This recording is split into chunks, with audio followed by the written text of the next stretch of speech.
Good evening and welcome to the Obelisk. Tonight's guest is Joshua Cutchin. Joshua is a North Carolina native with a long-standing interest in Forteana. He holds a master's in music literature and a master's in journalism from the University of Georgia and currently resides in Georgia, right near me, which is awesome. He's the author of four books now, I think. 2015's A Trojan Feast, the food and drink offerings of aliens, fairies, and Sasquatch. 2016's The Brimstone Deceit, an in-depth examination of supernatural sense, otherworldly odors, and monstrous miasmas. And then I think it was 2017 was Thieves in the Night, or was it 2018 Thieves in the Night?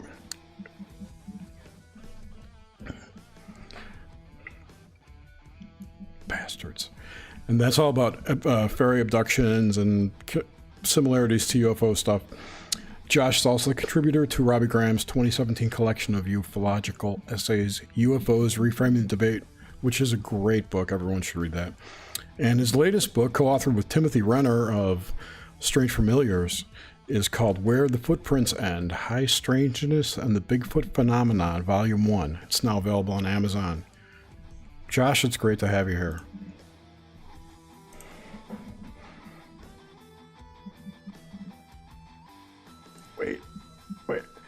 Wait. Hold on. I got to partner with Tim on Where the Footprints End is because I have a giant hole in my sort of credentials, which is that I don't do a lot of field work. You know, I can count on one hand the number of times I've been in the field looking for stuff and doing stuff. So then that's sort of Tim's bag, really. I mean, that's a lot of what he does. So he brings a different perspective and some personal accounts and some instances where he's speaking to witnesses and stuff that I just really have a sort of a deficit. So, I contacted Jerry like back in March, and I was like, let's get together. We had a place we're going to go. I don't necessarily even know if we should say where we're going to go because I don't want people, crashing the party. But I was like, we're going to go here and it's going to be great. And the next day it was like, oh, maybe we shouldn't. And with what you've been through, Jerry, I didn't really want to, I don't think it's a great time for you to be out right now. And with me, I mean, I have respiratory issues myself, so it's just like let's just table this for a little while. So yeah. That's before the lockdown happened. Yeah, it was as it happened. March 19th or 17th we were going to go.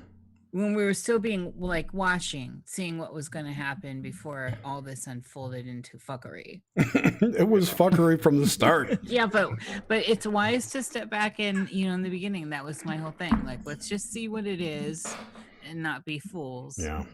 And shout out to Renner. We love him here too. Yep. It's such a so fantastic. Yeah, he's a great guy.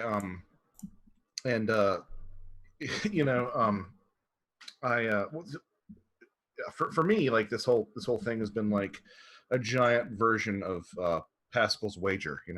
The idea that for anybody's unfamiliar, it was a sort of basic Christian apologetics that was less risky to believe in God and there not be a God than to not believe in God and there be a God when you died. Because if you didn't believe there is a God, then you've got you're fucked. Eternity of damnation, yeah. And if you do believe in God and you don't believe in a God, then you're just there's nothingness. So that's kind of the way that I'm looking at this. Trying to wrap my head around it. But yeah, Tim's really great. We've been mistaken for a couple. I don't know if you remember that, Jerry. Oh my God, that's hilarious. Where was that? That was at Strange Realities. Someone thought I didn't know anyone thought you were a couple. Well, so I made this joke that behind every good Josh, there's a great Tim. Like just joking, joking about our romance. I made some other comment about us being a Bigfoot power couple, and I went to pick up a book from Brent Rains, the guy who did the Keel book, and he sold it to me, and he's like, we exchanged some kind words, and then Tim goes to buy a copy of the Keel book from Brent Rains, and Brent's wife goes, oh, well, your partner just bought one. Oh my God, that's hilarious. I Sort of love like it. an assumption that we were a couple. Yeah, nobody told me that, but that's funny. Oh, that is funny. It's cute. Tim and I are both married. I'm both not married to each other. We're both married to our wives, respectively. And we both have twins too. So.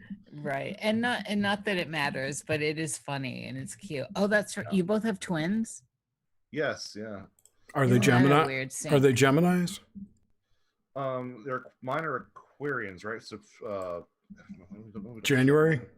Early Feb. So Yeah, that's still yeah. Aquarius. Feb's Aquarian, the beginning. Yeah. That's an interesting synchro with Tim. It is. And it's interesting because a lot of the stuff that I've been going through over the past year, I mean, I'll be honest, it's easily the hardest thing I've ever done is raising two kids at this age because,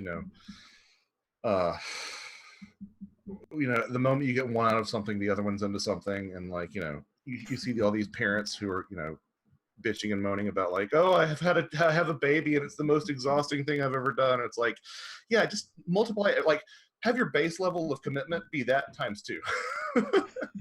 You know what, Josh, I have a question on that. Yeah. So looking at our new normal, how is this impacting the parenting experience for you and your wife, and moving forward into things that we are being confronted with that are not going to change? Yeah, I mean, it's something that definitely keeps me up at night. Like I'm the kind of person who thinks about, the fact that like this I'll wake up at 3 a.m. and be like, in for a penny, in for a pound. I have to teach them that colloquialism, or like, I have to teach them, how to parse the nuance of what authorities say. And I have to teach them that, you kind of have to assume that this is always right unless these criteria make you think that it's wrong. So like that's sort of like these sort of nuances that I've, accrued over the years of just existing are what keep me up at night, because I'm like, I'm responsible to make these into functioning humans, I will say that I'm extremely glad of a couple things. I am extremely glad that they're not going to be going to school for 3 more years, because that gives us a little bit more time to figure out what the hell's going on.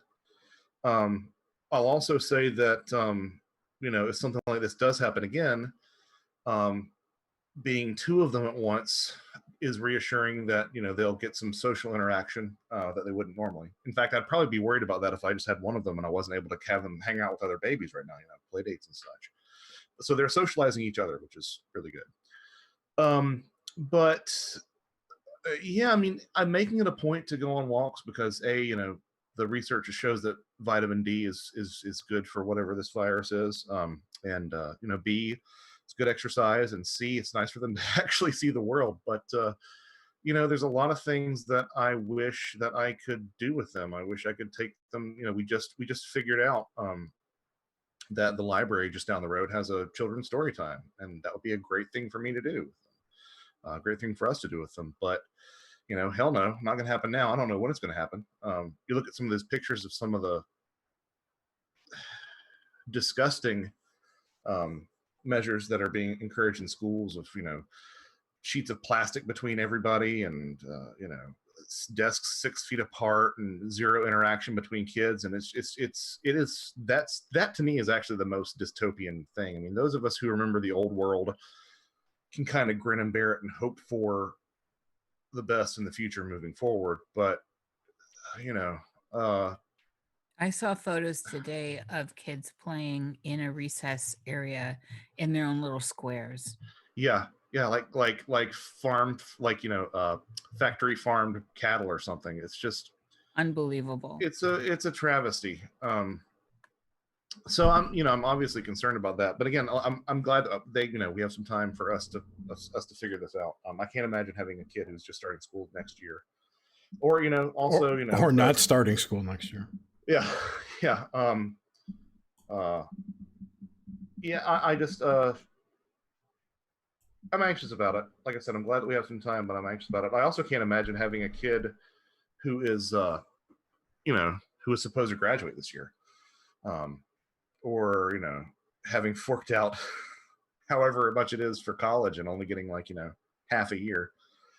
which is something that like nobody's really considering. I think is the impact that universities, and I worked in a university for 3 years, and in addition to having those 2 graduate degrees. So believe me, I know how the sausage is made. I have a lot of unkind things to say about universities, but I don't think people realize how much higher education employs people, and not just like academics, but also talking about like the motor pool. I'm talking about like blue collar people too that are employed by universities, and we're going to see a lot of these things sold for 2 different reasons. There's some pretty big scandals that are trickling down about some academics working in hand in glove with the CCP. Yeah, the Harvard guys and the MIT guys. Yep. Providing samples, but also, I think it was SoCal has decided to just have online courses next year at the university level, and like that's a huge economic hit. In addition to all this other stuff that people think about, that's the thing that gets me is I think of these things or I hear these things and I don't think anybody else has really grasped the scale of some of this economic impact. I mean, like I have musician friends who have been thinking that it's going to be 2 weeks for the past 2 months, but some of them are like, yeah, I can't wait to get back out there. But I heard somebody that Joe Rogan talked to, owner of his favorite steakhouse, who said, we'd really like to have live music when this starts, but I don't think people are going to be able to hear the servers through their masks over the live music. And it's like, oh, wow. In addition to the fact that the places that bands play are usually shoulder to shoulder, sweaty, cesspits anyway. I say that as a musician. That's another factor. Like even if you're playing a jazz brunch, that work's probably on too.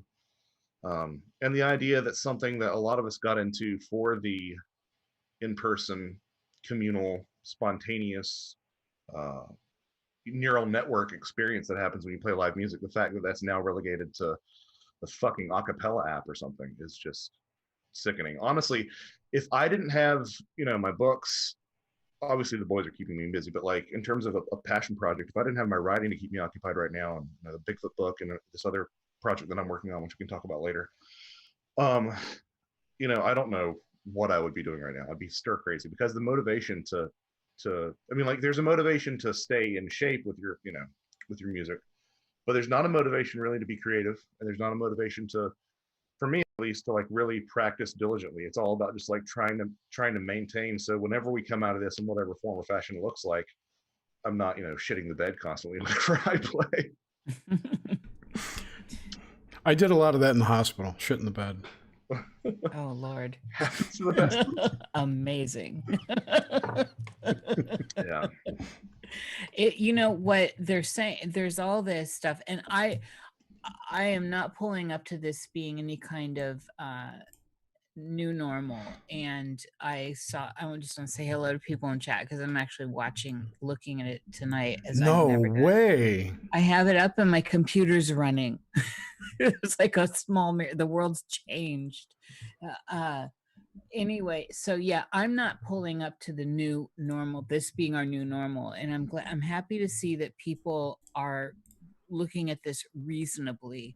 However, are you noticing, Josh, that there's this new wave coming on where they keep pushing it out further? Mm-hmm. My state pushed it out another month, and then they have a 4-part plan, and now they're saying, it's September, everyone brace, September's coming, and now China's got a new wave of it.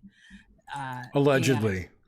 Well, all of it's allegedly. So there's this sense of, how do we navigate this dystopian nightmare we're kind of in right now? Well, a lot of people have never even fucking read or remember 1984 throw on words like Orwellian, but this really is kind of definitionally Orwellian in the sense that it's constantly reinventing itself. That was one of the major things of Oceania and Newspeak was like. Yep. Yeah. Well, I was going to say Newspeak. Look at all the new terms that we got to social distancing. What the fuck is that? Yeah. Which is actually just stay the fuck away. Yeah. Right. Well, I mean, some of us always socially distanced. I always did. But at the same time, I like getting into listening to live music and getting in the mix. And I miss going out to restaurants with my girlfriends and, being in it. The fact that we have to do stuff like that, and then and then that they're saying this is going to be what we do moving forward. And today I saw like spray down sanitary tunnels you walk through to go to grocery stores. And I mean, what the hell? Well, even like this sounds really petty, but it kind of bugs me. I mean, like even the goddamn aesthetic is disgusting. I mean, Isn't it terrible? imagine movies in like 3 or 4 years where every character is wearing a fucking mask, and if they're not wearing a mask, it doesn't look real. I mean, it's like if they're not wearing a mask, it's like doing a movie after 9/11 where people walk up to the gate of the airplane. Like you're just be calling bullshit. It's going to take you right out of it. So it's and it's made a country that was tending towards antisocial, even more antisocial. The thing that I've been saying since the beginning is that policing your neighbor after 9/11 only worked on brown people, right? That was the way that they weaponized it. It was like, this is great, we're gonna get people to, they're only policing on minorities. How can we fix this so that they police everybody? Oh, I know. So now everybody's target. Not saying that was good back then. I'm just saying that like it was only I don't think they achieved their goal of having everybody suspicious of everybody all the time. It was only people becoming more suspicious of minorities. And now everybody's at each other's throats. And it's government funded. Yeah. Someone brought up an interesting question in chat. Do you think how fairies could be implicated in the virus and the nonsense going on, if at all? I mean, let me put it another way. Is there a supernatural angle here? Is there an esoteric side to it? I mean, I think that there's a strong argument to be made. Again, if you take out the idea that we're not being presented exactly what we see, I think there's a strong argument to be made for like this being a Gaian sort of thing. A Gaia, Gaia clearing her throat a little bit, being like, stop fucking up there, shaking us off like a bad case of fleas, perhaps. Yeah, as far as specifically the fairy angle, I'm sure that there's some fairy that I'm not remembering that spreads pestilence. I don't see so much of that as I do like this sort of like animistic Earth as a living organism thing with the wildfires and just the constant piling on of everything that we've had, and the way that not to sound too hippy dippy about it, but like the way that the Earth has kind of bounced back in some really cool ways. Of course, those cool ways are going to be further justification for us doing this on and off for the next 20 years or whatever. But that just taken on face value is really kind of the cool thing. I do think that there is strong evidence, if anybody's not familiar, of the work of Martin Armstrong from Armstrong Economics. He's somebody that Gordon White's been talking about for a while, and then Mysterious Universe covered some of his work, but he's been mapping economic crises to solar cycles, and it's an extremely predictive cycle that whenever we enter a solar minimum, you have drops in temperature, famines, social unrest, civilizations collapse, plagues. I tend to think that there's possibly a supernatural / metaphysical component to that. But even if there's not, it's obvious how a change in sun activity could lead to cooler weather, could lead to food shortages, and could lead to viruses and plagues through different amounts and different kinds of radiation getting to Earth and mutating different strains. Even though I don't think that's what the virus is. As I told some of my friends, like, if I go to Tijuana and I come back with syphilis, you have a good idea what I've been up to. But a lab studying coronavirus is the origination point for a coronavirus, and everybody's like, "Oh no, it's racist to say that it came out of Wuhan. It's just came out of a lab. Yeah. Just fuck off." Yeah. Well, it definitely came out of Wuhan. I don't know if it came out of the lab or the market. If you followed like George Webb, his line of thinking on this is that it was released at the Wuhan Games, which kind of I hadn't heard that at all. Yeah, kind of coincided. Which, if you think about it, would be an awesome point to. You've got a single place on the planet where I forget how many countries participated in that. Say 60 countries participated in those games. Get those people infected, they leave and go back to their countries. Boom. Yeah. I mean, there's also I kind of lean towards the lab hypothesis because like it's a matter of public record that the head of that lab was like known as like the Bat Lady. Like she specialized in bat-based coronaviruses. There's actually a really good documentary put out by the Epoch Times. I'm sure that some people will find an issue with it. The Epoch Times makes no bones about being a right-leaning organization and definitely being anti-CCP because Falun Gong, right? Yeah, Falun Gong practitioners are sort of the ones funding it. But like some of the stuff that they say in the documentary, you can look up and it's on the level.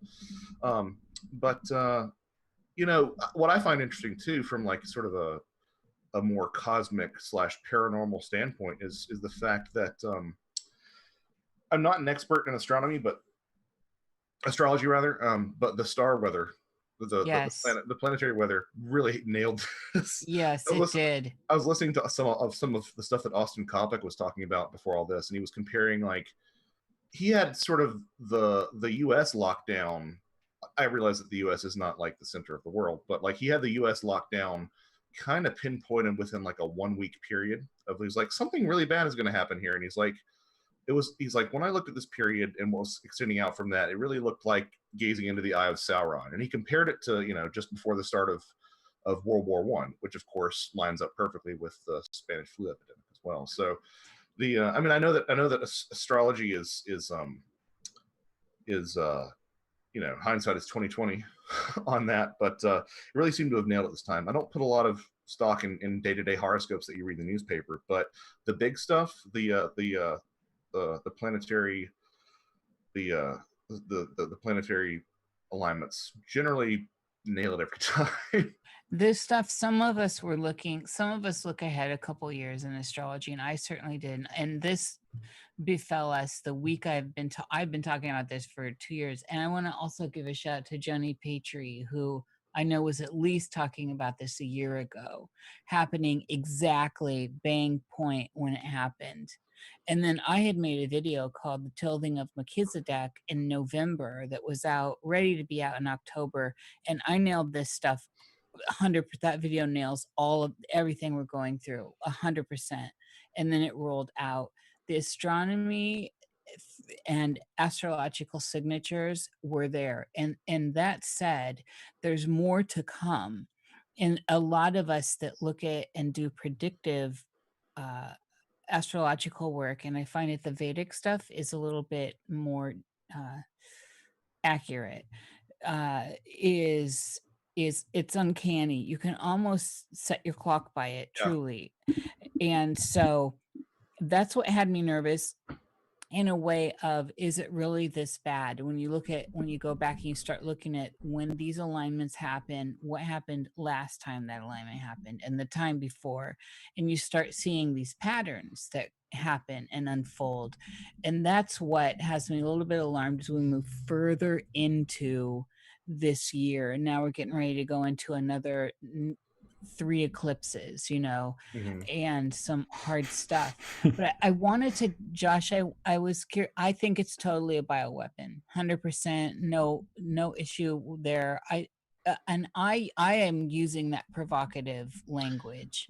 Well, you know, on the one hand, you might be inclined to say it's kind of a shitty bioweapon because it doesn't have a great mortality rate, but on the other hand, it's kind of a great bioweapon because it's, everything about it is unknown. It's such a wild card. And, you know, if you want something that kind of preserves a lot of the infrastructure in terms of people, but also rends a society apart, I mean, good Lord. I mean, I think, see, what I thought was it's going after genetic factors. So we saw initially it was going after pox, people of color, very specific people, and it's going to mutate and morph. And this is about a genetic harvesting of people. And I think that it's going to unfold in layers. And then of course, let no crisis go unused. Everything's, you know, being piggybacked along with it. So there's a lot of nuance happening. And also I'd like to say, I don't know if Suzanne's in the chat, and I'll turn my head over here and look at the computer here in a minute, but she sent Jerry, I'm sure. She's not. Okay, she sent an article with a biochemist who has analyzed this, to me at least, a video.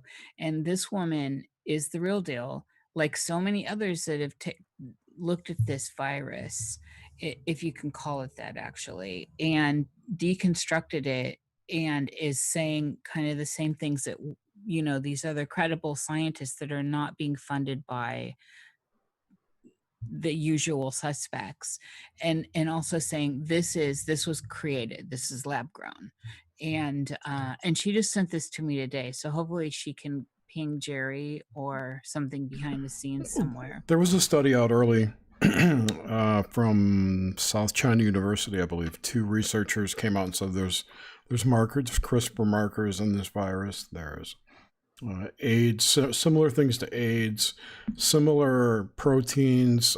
I don't remember the exact number. It was like GP206 or something like that. That actually Anthony Fauci holds a patent on.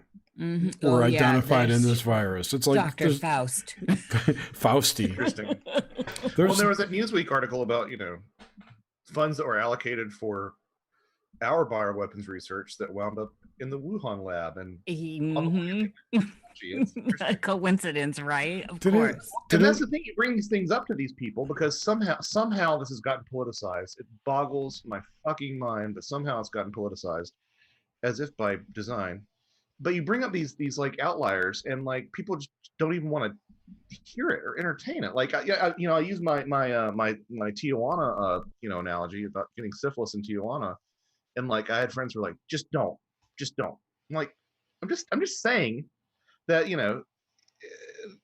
there's a certain level of common sense at play here, and it's something that deserves being looked at. Well, NPR said, I'm like, can you just realize, oh Lord, NPR is a tool of the state. Come on. National public.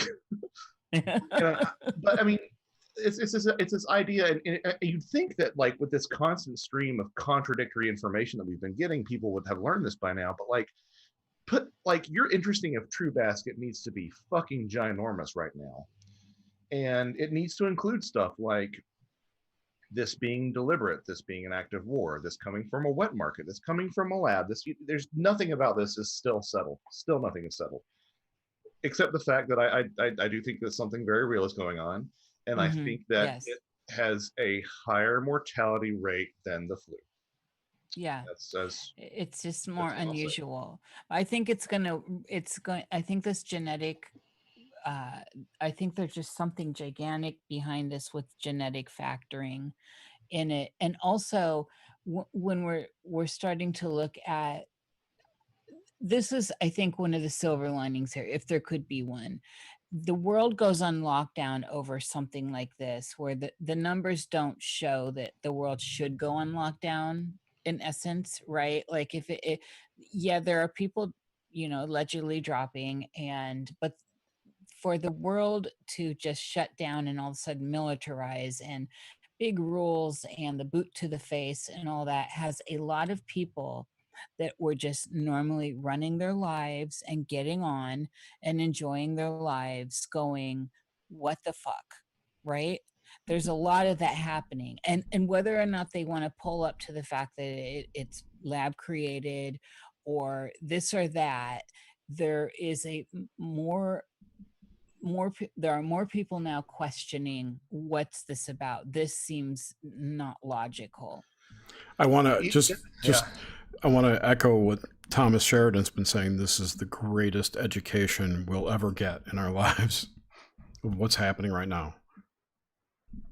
110%. I think the other thing we can sort of take heart in is that, I'm sure that there are people that I could come up, or I could call up, people especially who have the initials MH. But I'm sure, but everybody that I've talked to, because I've made it a point to talk to my friends, and I have a lot of friends who are, wanting to stay locked down for long amounts of time and who are completely bought into every aspect of the official narrative. And every one of those, I say at some point, I'm like, something isn't right? Like there's a piece of this puzzle that is not fitting in. And I have yet to have anybody on all parts of the political spectrum not say, yeah, something doesn't make sense. Mm-hmm, and no one can really put their finger on it, but something is not making sense. And that's encouraging. That's encouraging to me, is that there's that little bit of a foot in the door with people, even who are, completely, for lack of a better term, normies who Right, tied into the system yeah, and the yeah, narratives. yeah, And that's a good thing, is to get, in the end, is just to get people to question the reality that we're in. And this in general is what you present in all your books as well. It's just like, open your mind up to what you think may not be possible and look around for that which stands out, right? yeah. I mean, and the thing is that what so my wife just had a doctor's appointment today, and she had the conversation that I never want to have with anybody, and that I never want her to have with anybody, is that she mentions that I write. Of course, the question is, what does he write? And you get into this position, and they think that you believe in, you know, the commonly held perceptions of UFOs and Bigfoot. I never mention fairies because people, I need like 20 minutes to explain to you what I mean by that. But I never have really found any individual case to be compelling on its own. What I've always really found compelling is the consistency between cases on things like this. And when you have consistency between cases that resonate across time and across space, you know, cultures that have similar stories from similar eras that we are told have had no cross pollination, and yet they still have these shared attributes, that to me suggests that there's something objective there. But you know, the problem is that actually Jerry and I sort of went back and forth about this today, is that just people are just so, there are a lot of people who are so uncurious. They just have no desire to ask any questions. Yeah, we're going to talk about that. Okay. Yeah. No. I sent you that that link to that video, which I will put in chat in a few minutes, about this girl's college kid who just basically has no internal dialogue. Yeah, that just blows me away. I don't even know, is this an NPC? I mean, seriously, what is going on with that in general? well, the guy in the video is like, so if you look at yourself in the mirror, you can't like critique yourself in your head, like you don't. She's like, no, I would have to say, I tried that, I had to say it aloud. I'm if there's anybody in the chat who doesn't have an internal monologue, I apologize, but I kind of wonder if, because I mean, they go on to talk about, you know, how she reads books and doesn't like even have a mind's eye either. She doesn't picture like a setting when she reads a book. Of course, she doesn't read books, but right. Readings for losers. That's why.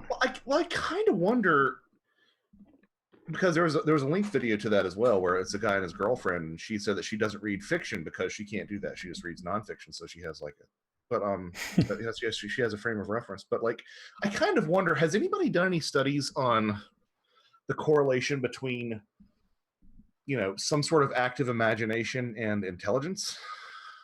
Has that been a thing? Because I think of really, granted, I know intelligent people who are not imaginative, but I think about imaginative people, and most of them that I know are pretty intelligent. You know, and I wonder if these people who don't have an internal monologue, I'm sure it's gotten worse since the smartphone.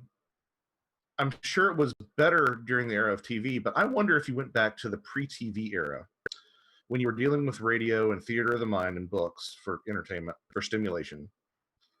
I wonder if this was a thing, you know, because in that interview she says, you know, oh, I had to be constantly stimulated, which is just like, yeah, they're a bunch of Buddhist monks doing it, you know, face palm, hearing something like that. But like, I wonder if you go back to the pre-TV era, especially if this was a thing at all. I mean, I don't know. Well, it feeds into the well of woo. There's a lot that, you know, I mean, I could go on and on in the woo section here, and the idea of a soul, right? The idea of internal sentience, which is where I think the idea of the soul kind of germinates from, and in this.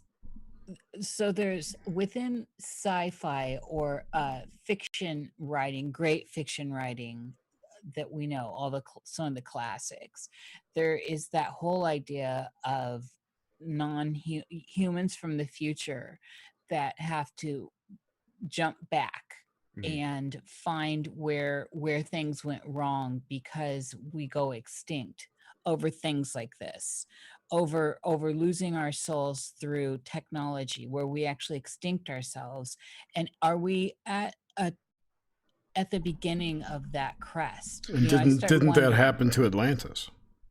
Allegedly. Right, and Well, Mu. Yeah. and this is a recurring narrative in ufology too. The idea that we're not dealing with aliens, we're dealing with, because they look. I mean, that's one of the reasons that one of many reasons that I'm not a fan of the extraterrestrial hypothesis, is that they shouldn't look that much like us.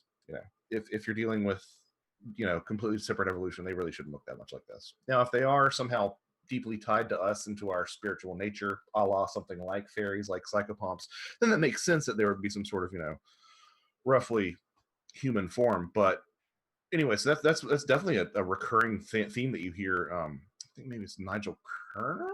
Maybe I'm gonna look that up and make sure I got that right. But there are some ufologists who really stand by the fact that these are people from our future. And hey, look at that! I think it is Nigel Kerner. Nice. Bingo.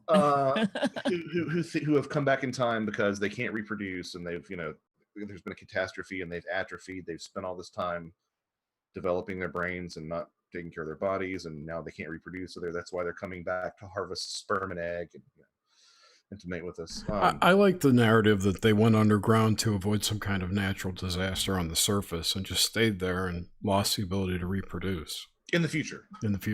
So not they went, but we're going. Right, exactly. What is that one with from H.G. Wells? The Time Machine or something? Yes, the Morlocks? Eloi.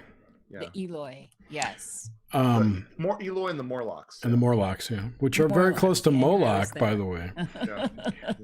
Oh, shit. Oh, I wanted to bring up this. Just going back to this inner monologue for one quick second.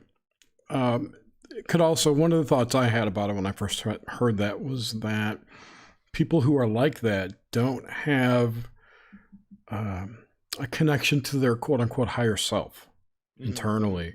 And I think a lot of that inner dialogue is what people call their higher self. And if you don't have that connection, if you're that disconnected, it makes sense that you wouldn't have an inner monologue like that. A daemonic deficiency. Yes, a daemonic deficiency. Thank you. Well, not only that, also ties into the fact that somebody like that would have to be constantly stimulated, because they're so obsessed with this stimuli, this lower plane of existence. Yeah, I hadn't really even considered that, but that makes a lot of sense. It is. So, the author of that article who conducted the interview kept on saying, well, it ruined people's day. It didn't really ruin my day, but it was definitely one of those things where I went, huh. Yeah, it is disturbing in a way. I wonder what portion of the I actually didn't read it. I saw the original article and didn't really think too much of it until you pointed the interview out to me. Are there any stats on the number of people who are this way? Not that I've seen, no. But if we launch some kind of widespread testing from the CDC, we could probably find out. Yeah, of course. And wait, or if the three of us just put on white coats and some generic badges, we could probably. Well, we'll have to retract our results within a week, and then we'll go back to the original results, and then we'll say, So we'll say that inner monologues aren't a thing at all. Nobody has one. The death rate from 1 is 0. So tell us about the new book. How did you and Tim hook up, other than being partners at the Strange Realities? No, seriously. How did this all come about, and what was your experience writing it? So I remember when it happened. I was Thieves came out in July of 2018, and I was at the beach, and Sarah was very pregnant. I was at the beach with my family, and I actually, I was doing my coast to coast interview for Thieves because they're really obsessive about having landlines. And I was like, well, I don't have a landline, but I'm going to be in a hotel at the beach. So I woke up at 2 a.m. on my beach vacation to do an interview for Coast to Coast. But I got a text from Tim that was pitching this idea of, a book about Bigfoot, just weird Bigfoot was sort of the working idea. And I'd said to myself after Thieves that I wasn't going to write for a while. I wasn't going to try to write because I knew that the boys were on their way and it was going to be madness. And Tim said that, and I was like, okay. So I actually wrote like an absolute fiend. I wrote the equivalent. Usually, I'm actually tend to be a fast writer anyway. It tends to be a year for me from like research to release. If Patrick Weege at Anomalist Books doesn't have anything in the pipeline, generally speaking, 6 months to research and 6 months to write. And from September, I started researching in September, and by February, I had finished like 90% of all my writing. I was writing in the hospital. I was bringing books to the hospital because we were in the hospital for an extended stay. Just really obsessively trying to get as much down as I could. It was originally going to be one book, just a book on weird Bigfoot, and then once Tim had his contribution, we're staring at 200,000 words, and I'm like, I'm not gonna put a 200,000 word book out there. It's gonna be a doorstop. Nobody will read it. We sort of tried to find a way to sort of, the subtitle for Where the Footprints End, High Strangeness in the Bigfoot Phenomena, Volume 1 is folklore.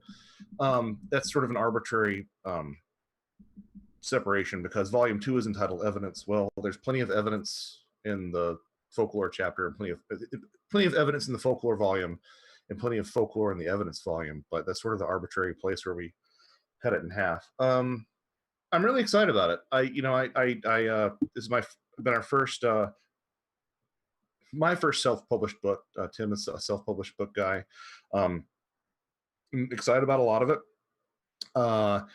I have some things that I could say about it that I don't want people to think that like I'm inflating myself or inflating the book, but this feels like the most important book that I've written in terms of like actually addressing something that nobody's talking about.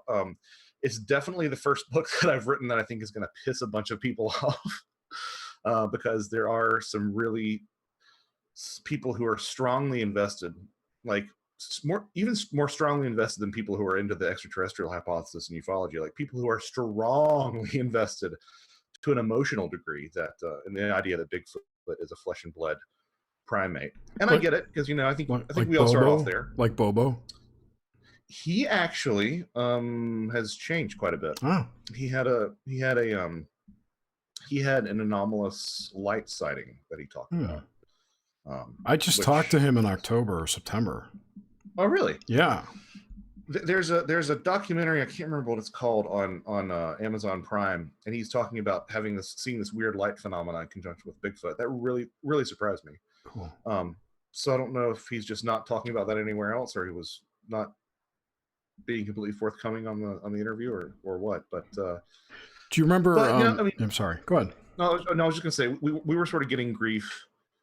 The few little bits that we shared before we even had finished the book were already sort of catching some grief from some long-standing very well-respected old guard cryptozoologists. Let's just put it that way. Lauren Coleman? I didn't say that. I'm asking. I don't know. I'm just saying. I was curious if you remember last year at Paramania, was Dave, I forget his last name, the guy who ran the Bigfoot place. Oh, Dave Baccara. Dave Baccara told that story about the floating Bigfoot.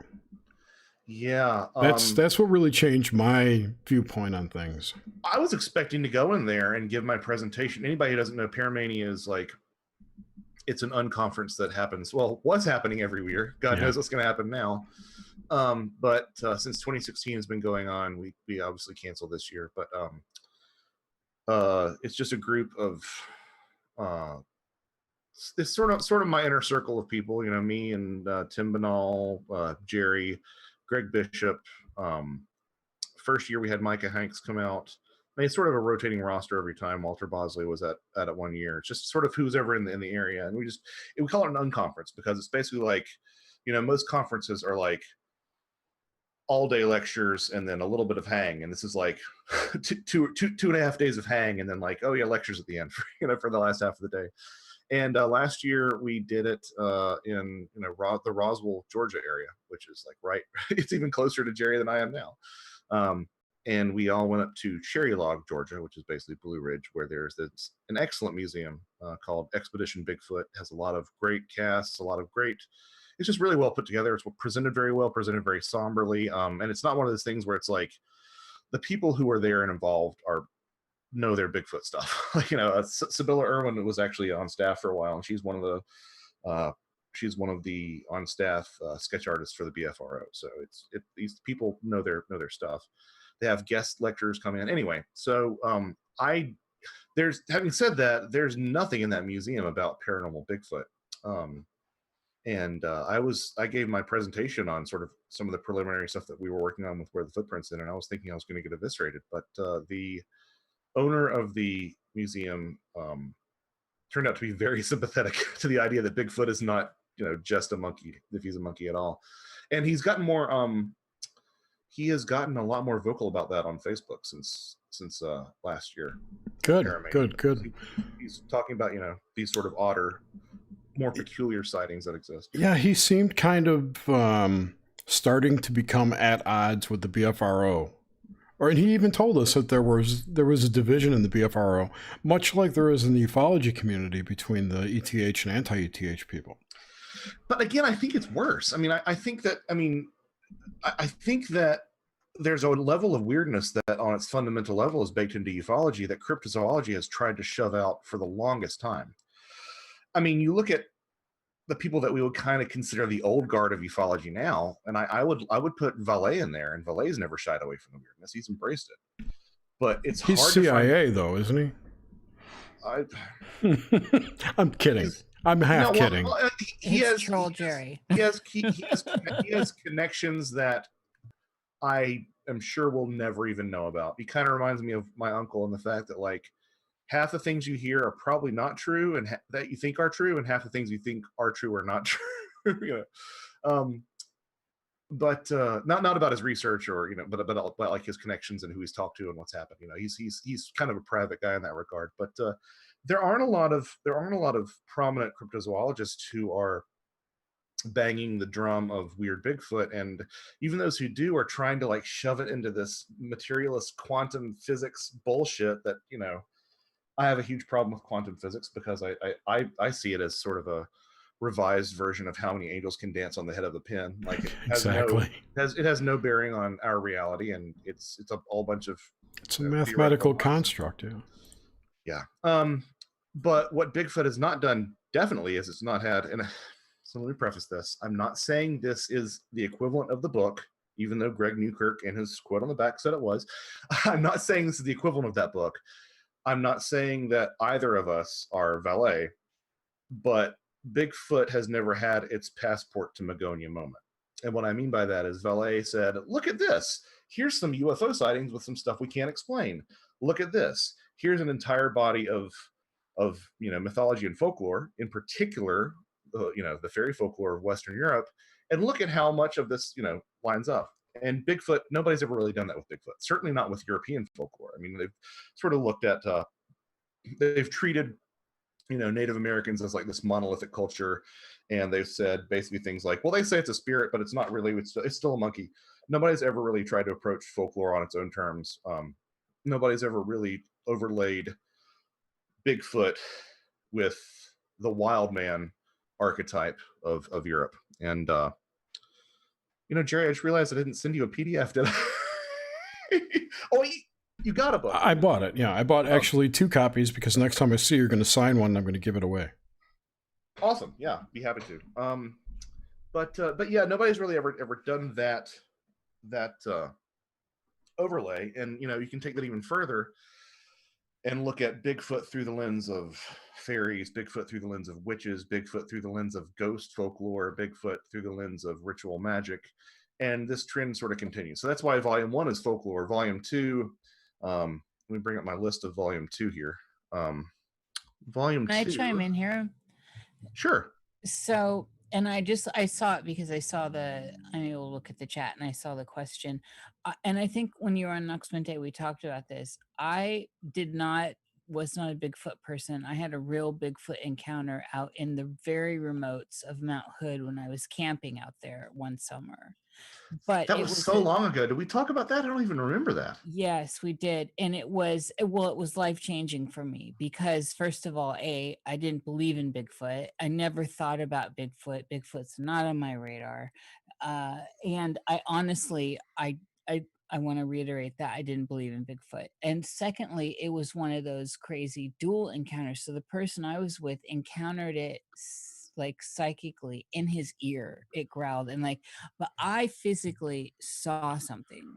And then my mind wanted to make it a bear because I've been around plenty of bear being a northern girl. And so the experience was the most hands down terrifying experience of my life. Completely the adrenaline in the back on like on the sides of my jaw and everything were going the hand. I thought I was going to die. I thought it was going to kill us because it high predator energy, just intense. And so not only me and the person I'm with, the dogs we had all had a visceral reaction. So the dogs we had were big dogs and then a small one I had in my hands. And the first thing was I thought somebody was growing weed, like skunk weed, how people do. And there's that smell. I'm like, ooh, it's getting, I was joking because it's Oregon. So it was like, I'm like, oh shit, we better not stumble on a weed field. I'm thinking gangsters. And so then we take, and there aren't really trails. We're kind of just going through the wood. It's like we're on wild animal trails, like a deer trail or something. And we had taken a outback vehicle as far as the roads would take us. And we were very remote. That's my point. And I started hearing rustling on both sides of the path. And I realized, I thought, well, maybe there's a deer or an elk on both sides, and I didn't even think bear, by the way. I mean, I don't know. I don't even know if they are this. I don't even know if they're in Mount Hood. So I thought like deer or elk, something like that. And there was a separation. There was rustling to the right and rustling to the left. Well, the dogs were ahead about 30 feet and they all stopped dead in their tracks. Now, I want to tell you, one of the dogs is an elk hound, Henry, and she would chase the hell out of a deer always. And also she loved hobo poop. That's a side note. And she loves San Francisco right now. That was like a delicacy. You could count on her getting into some hobo poop. And we've all been there. Loving those kisses. And anyway, so they stopped dead in it. Their tails went under and they kind of made the like whimpering, like it was a dead stop. And this was about the same time I was getting that hormonal feel in the back, in my jaws. I don't know how to describe it. It was very hormonal, intense, like an internal thing.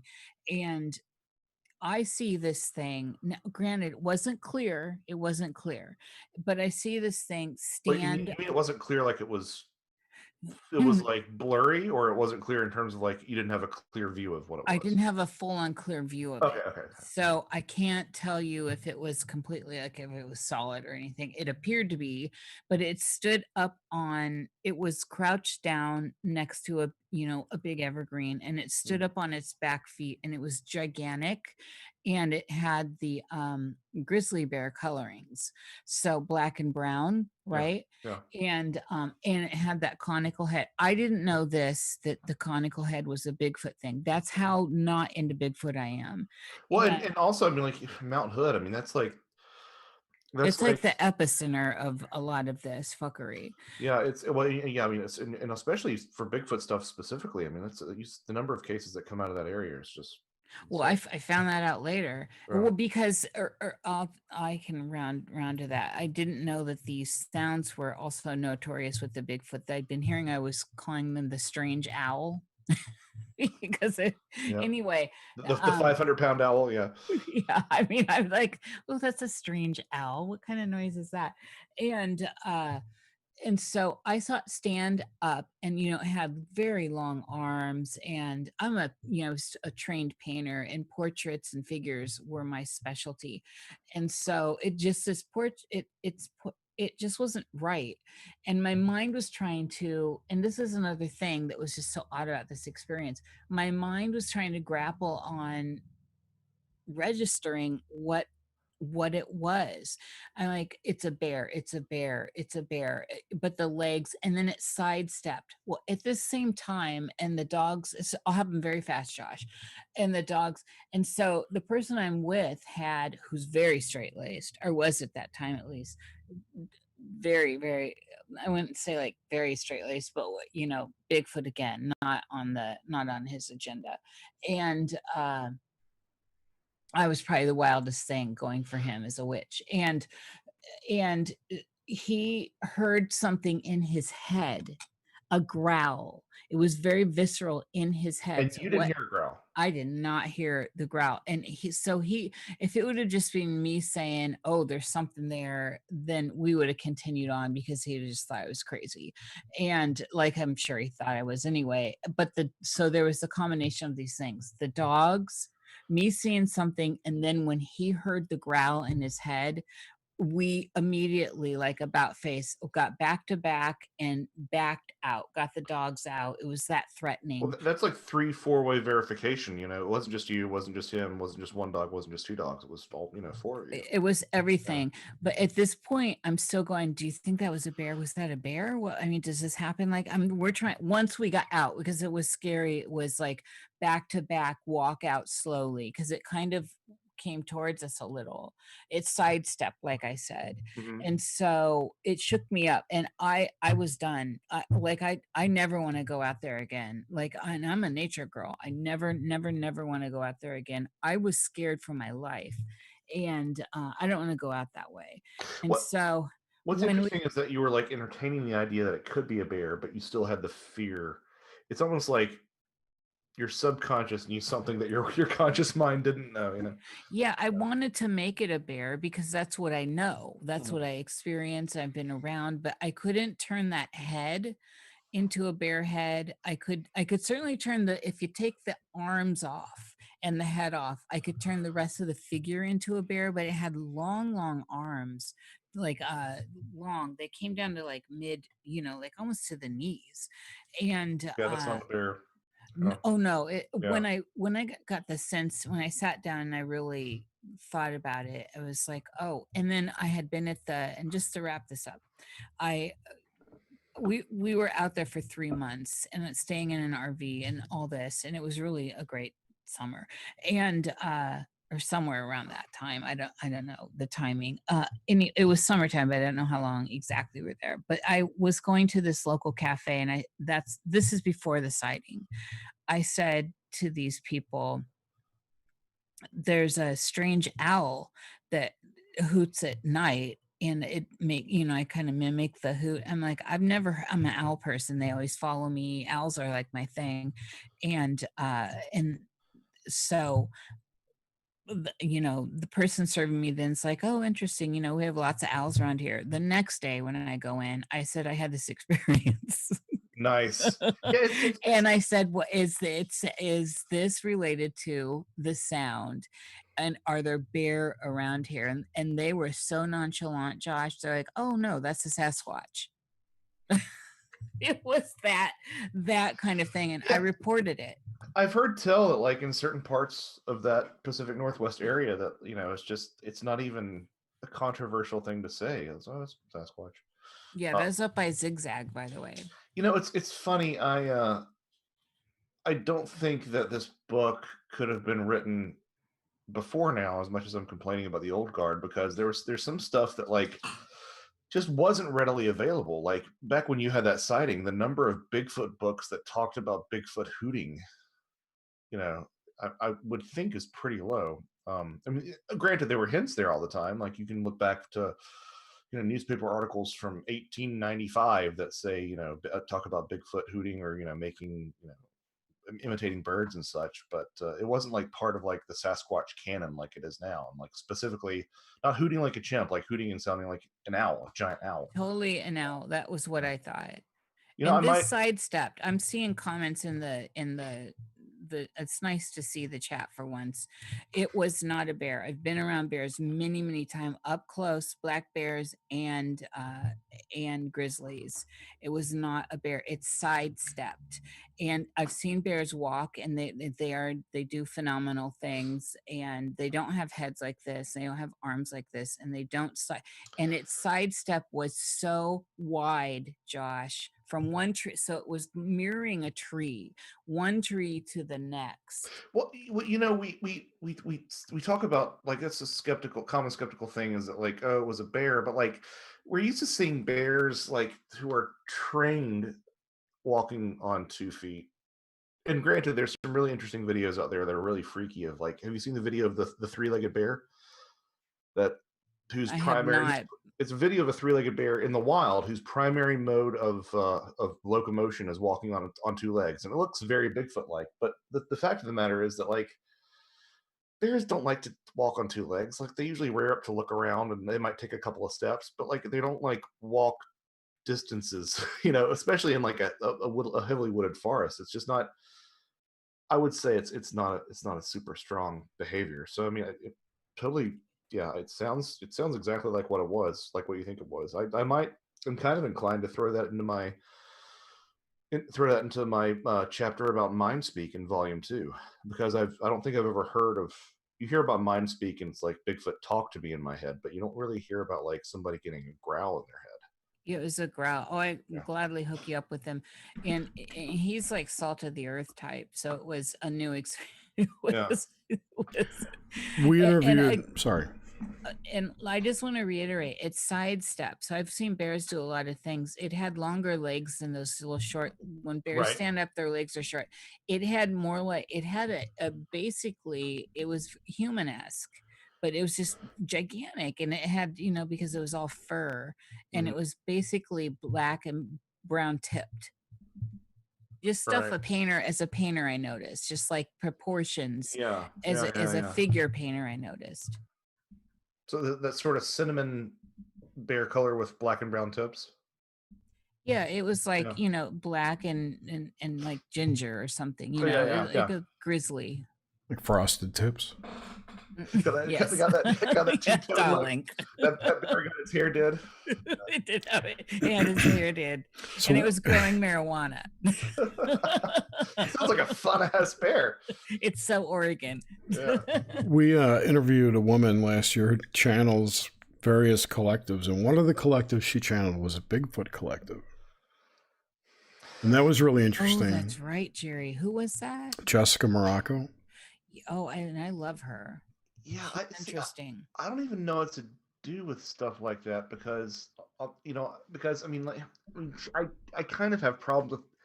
I kind of have fundamental problems with channeling in general, and I realize, like, from a pure standpoint of intellectual honesty, it's weird for it's dishonest for me to champion the weird stuff and have a problem with channeling. I think I've just been soured on a lot of the people who channel, and they're constantly bringing forth, you know, all these positive love and light messages and false prophecies that never come true, and you know, I kind of don't know what to make of it, you know. For what it's worth, she's not like that. She's not at all like that, and that's why I like her. Yeah. I'm so, the channeling thing is another one of those things where I'm like, oh man, I like talking to these people, but I can't pull up to it. And she's one that switched me. Jessica Morocco. She's interesting. Like the country. I'll send you the link. No, no, it's not like the. It's MARR. Okay. She's on YouTube. She's got some interesting content. Yeah, well, you know, it's one of those things. You know, I talk about in this. I don't think I'm talking about it in the next book, but in volume 1, I keep on saying me. I mean, like, this, just talking about speaking to my chapters. Tim contributed quite a bit as well. But I talk about, you know, Kiwani Lapsaritis, who's one of those Bigfoot people who talk about, you know, Bigfoot healing him alongside gray aliens in like this kumbaya circle, and On the one hand, I have a hard, I just, it sort of sits beyond my threshold of, of believability. But on the other hand, I know that he's had a lot of contact with Mike Cleland, who I, you know, at this point would trust with my life. Mike did the ebook for Where the Footprints End. And I spent time with Mike, and he's one of the most genuine, kind-hearted, honest people, most honest experiencer that I've met probably in my entire life. Like I believe every word of what he says. Yeah, I agree. And he thinks highly of Kawani. So I don't know what to do with that. And Mike, if you're listening, we'd love to have you on the show sometime. Yeah, talk to me. I afterwards. second that. I've emailed him a bunch of times, even with your name in the subject. Oh, really? Okay. We cannot entice him. I do know that he is a very busy guy. Yeah, it's cool. It's cool. We hold no ill will, but I stop bugging people. I don't like to nag. Yeah, that's true. So I'm wondering, where does that fit? Like my experience fit with, because it felt like what I saw was, although like I said, it was far enough away, although it was quite close actually too, where it appeared to be physical, but I can't swear by that. All I can tell you is what I told you, and that's the experience. I don't even know. It had this feel. It felt very physical to me. But Right. Again, the person I was with didn't have that experience. Well, he was watching the dogs. He was scared for the dogs. Now let's be clear about something here. Like, just because Bigfoot is weird and Bigfoot might be anything from a reified archetype to a ghost to one of the fae folk, just because it might be one of those things doesn't mean it can't have a physical impact on the world. I think that we, especially in the West, have this sort of foolish idea that physical things and non-physical things are, it's a false dichotomy. There's a difference between imaginal and imaginary. Ghosts, I think we can all agree, are some degree of non-physical, but certainly leave physical evidence behind. They leave footprints in talcum powder. That was a popular means of ghost hunting back around the turn of the turn of the century, back around sort of like the mid to late 19th century. Yeah, but why is there no film of it now? No film of what? Ghosts leaving footprints. People don't do that anymore. I don't know why, but they don't do that. Although there are wet footprints apparently that come out of that can be found on the Queen Mary. I don't know. I've never been there, but they do leave handprints on mirrors. They do pick up things and move things and slam doors. So the idea that Bigfoot can be something that resides in some other place but leaves stuff behind, like scat and hair and footprints, I don't think those things are necessarily at polar opposites. I mean, you look at something like seances, which also left behind some degree of physical evidence in the form of ectoplasm. UFOs leave behind burn marks, leave behind this angel hair. Sometimes in some of the older cases, this like fine filament that sort of, they'd even put it in jars and would sort of vaporize inside the jar and they'd never be able to catch a sample. Radiation. Yeah. I mean, the physical effects are there. So I mean, I think that you probably did see something physical, and I think that it was interacting with the forest in a physical way. But that doesn't necessarily mean that,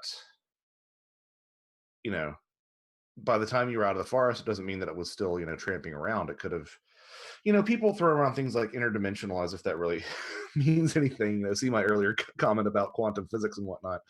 I kind of don't know. I don't know how interdimensional is different than saying something going to a spiritual plane or something, existing within the collective unconscious and somehow manifesting outside ourselves, or being a tulpa. I don't know how saying that it's interdimensional is any more helpful. And the only thing it really does is kind of make it sound like you're a little bit more sciencey. Yeah. But no, I mean, I don't think in a lot of the cases that we find in the book, like, people are seeing things that appear very physical, but then there's some sort of odd detail that happens. You saw something physical, and your friend heard a growl inside his mind that you didn't hear. That's an example of kind of sort of a classic thing that we run into time and again in the study, is that you'll have these Bigfoot encounters. Some of them are weird top to bottom, soup to nuts, but some of them are a perfectly normal Bigfoot encounter, except after moving the branch aside, it decided to just walk through the fence without opening the gate, just materialized through the fence, or Oh dear. it threw a rock at me, and then it started to run away, and halfway, as it ran away from me, halfway through this open field, it just disappeared or blinked out of existence. So the idea that you saw something physical doesn't necessarily discredit the fact that your friend had, like, mentally heard a growl as well. Well, he also smelled it. We both agreed it smelled like skunk weed. It was very hormonal, like a very like skunk weed. But then the closer into because apparently there were two, one on each side, as I said, but I only saw Right. the one on the left, the bigger, it was moving up it was like on a slanted hill, and we're on like an elk trail or a deer trail, and it was so pungent, the smell, and I knew it was hormonal as soon as it hit the sides of my jaw, that gaminess that So you it get from just smelled like straight up skunk weed, not like skunk weed and poop or skunk weed and it just reminded me, well, at first it reminded me of skunk weed, and I really did think we were moving into like a grow zone, and like an illegal one, like a big one. right. But then, like I said, as we turned off that trail and we moved deeper into this deer trail or whatever that was, the animal trail, that is at the point when it was clear to me that it was something hormonal, like it might, like when cats smell something and their mouth is open, they're smelling like hormones, they're pulling it. It was right. running in my jaw, like it was adrenaline evoking, and I just can't not overstate or understate this enough. It was a terror feel for me. It was definitely get the hell out, Scariest thing in your life? Scariest thing in my life. I've been through some Really? shit. Nice. I have been through, and I have really seriously been through some crazy stuff. And this was like, I felt like a mouse in a snake cage. That's like how I, viewed it. And so it made me wonder, like, people that are tracking these downs that allegedly have had the experience, what are they thinking? Because the experience is so scary. And I felt even if I would have had a gun, there was no sense of security with the experience. My big dogs, the one is up over my hip and the other one, the elk hound's up to my knee, like my big dogs were freaked out. And so, I don't know. Well, I can't imagine hunting them. That's also something that you hear in all sorts of encounters, especially in, the Bigfoot, not the Bigfoot, but the alien stuff too, is this idea of like a fear that is, completely irrational and stronger than any fear you've ever had in your entire life. So that completely tracks too. Yeah, it's almost like an artificially induced fear. It's that intense. Yes, absolutely. And it coincided for sure with the fear set in when I started to process the olfactory, the chemical that was obviously, it's hormonal chemical, whatever it was, it's hormones, or I don't know. I mean, I just don't have the language for this experience. Besides, I'm never going back. They were pheromones. They were pheromones. And I'm never going back ever again. And now I have a fear of the deep woods. Well, I mean, that's also a thing. I mean, people will have like a one-off sighting and they'll, become alcoholics or slip into depression or people who are hunters sometimes will have these experiences and like never ever go outdoors again.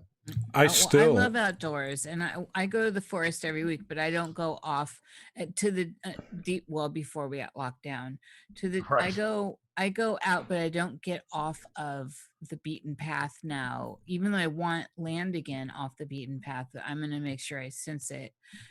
I don't want that encounter ever again. I'm just putting it that way. And I'm definitely staying away from the remotes of Mount Hood. Well, that's something else that you hear, like people who have had some of these intense experiences, like look at these people who are, going out smacking trees in the middle of the night. You're like, what the hell are you doing? Right.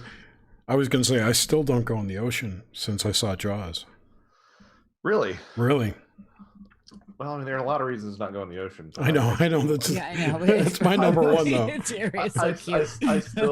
I still hop in the ocean whenever I can. I mean, I'll walk in the water, but I won't go out. I don't swim in any kind of water that you can't see the bottom of. Yeah, that's a fair enough call. So what if you were to go to the Bahamas? I've been to the Bahamas and I have swam in the ocean down there. Because you can see it coming. Okay. Yeah, I've swam with stingrays and the caimans. So you know it's going to kill you before it kills you. Exactly. Yeah. Okay. Good. Like murky Long Island Sound? No way. Oh, okay. Amazing. Yeah, so these things are interesting to me, and I'm now a believer in that those things exist. Whatever they are, they exist. Just like, I grew up with stories of the Fae, having grown up in an Irish household, and it was just normal, the wee ones, and so we left offerings to keep them away. So I wasn't, and there was no like big talk about him. It wasn't like big talk. And my grandma Macaulay would say, go take this out to where the rhubarb is, which was the end of her huge yard, and I would put out whatever she said, and that was it for the wee ones to stay away. It was like nice. That's kind of cool. It was just like appeasing them to stay away, but it wasn't like sitting down to fairy tales, with her. It was just a little practice, and she didn't make anything weird of it. There was no weirdness with it. It's the cultural fabric of your life. Yeah. It was just that. And so, and she wasn't a witch, I mean, it was nothing. It was just normal for her. Yeah. I've said many times that I think that I'm paranormal kryptonite. I mean, I can count on one hand the number of really interesting things that I've had happen to me. And ironically enough, like nothing really profound has happened to me since I started writing about this stuff, which is kind of the opposite of what you hear. You hear that people get involved in this, then stuff piles on. But I've had a pretty dull, it almost kind of feels like, you look at people who start to devote their life to, certain spiritual traditions, like, I think even Mother Teresa, and they have like this dark midnight of the soul. I've kind of been in a dark midnight of the paranormal soul for a while, because I can't coax anything to happen. Now, granted, I'm not like, I'm not taking 5 dry grams in silent darkness, and I'm not breaking out the Ouija board. There are things that I could do to sort of facilitate that I'm too chicken shit to do. But that's sort of the idea behind me and Jerry getting together, is that, let's just actually, can we just rekindle the spark in me? Because it kind of feels like I'm just doing, folklore right now. I'm not actually getting that sort of visceral firsthand experience that I really crave. It's going to happen soon. I promise. Oh yeah, I'm sure. I mean, I'm sure by, hell or high water, it'll happen soon. So. Oh yeah. It's out there. We're going to do high strangeness is there. Do 2-man Paramania. Paraman. Paramania. Romance. The new partner. So, did you have any strange experiences or dreams or anything while you were writing this? Were you that close to the material versus your prior books in this one, or was the experience of writing this with Tim different? Like I said, the only thing that really has happened to me in the past, 5 years since I've been involved in this, is I did get, I think I was in the middle of writing, I think it was in the middle of me writing a Trojan Feast, and I had gone with my then, no, it was my wife still. I got with my wife and my mom and dad to Hilton Head, and they went home early, and we stayed an extra night. And that night, that one night that we were there and they weren't, I got a phone call on my cell phone from home, and I open it up, and I'm expecting to talk to mom and dad. It's like 2 a.m. or whatever, and I get like a classic John Keel robotic nonsense voice, like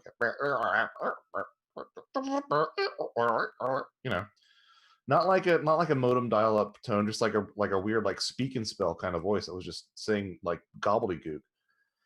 And I No, actually, it wasn't from my home. It was from my mom's cell phone. It's from my mom's cell phone. And I called my mom and I said, "What was that all about?" And she didn't have any. Not only had she not made a call, there wasn't an outgoing call from her cell phone. So that's the only thing, that's the only thing that's happened to me since I've started writing books.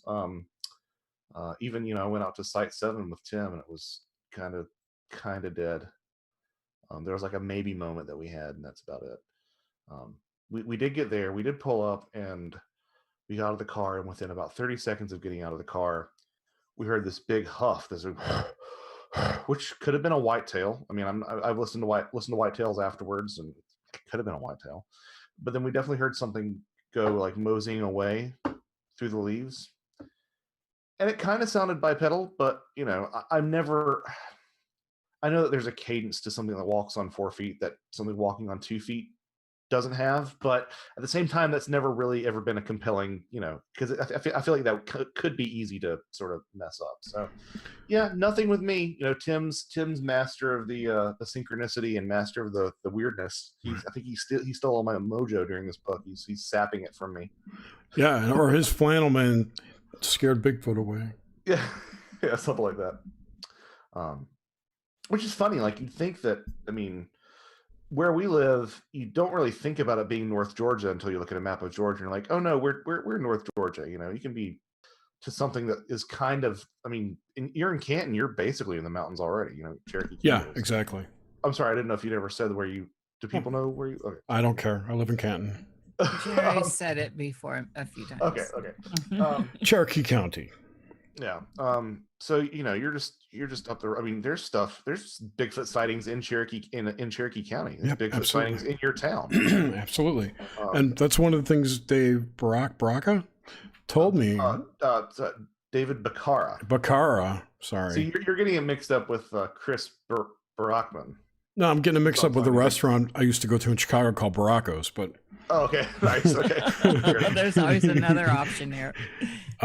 Dave told me that he hears reports of Bigfoot all the time, like almost every day, that don't go reported from all the locals around him. So, whatever's reported officially to the BFRO is maybe like 30 to 40% of what's actually, maybe even less. That probably is generous, I would imagine. Yeah. Yeah.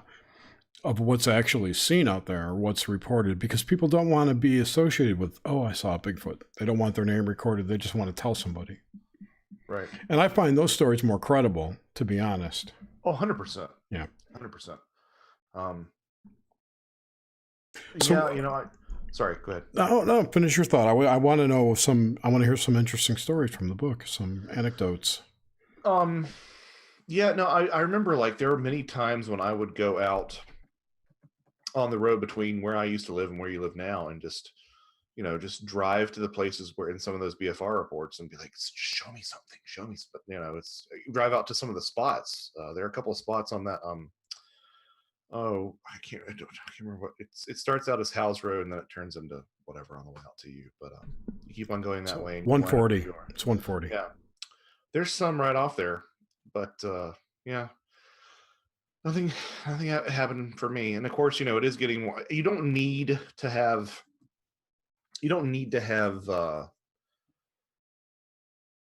wilderness to have Bigfoot. That's basically the entire like basis for the first chapter of the book that Tim writes is like, his area of Pennsylvania doesn't have the sort of wilderness that you would assume that you would need for Bigfoot. But at the same time, I think it helps.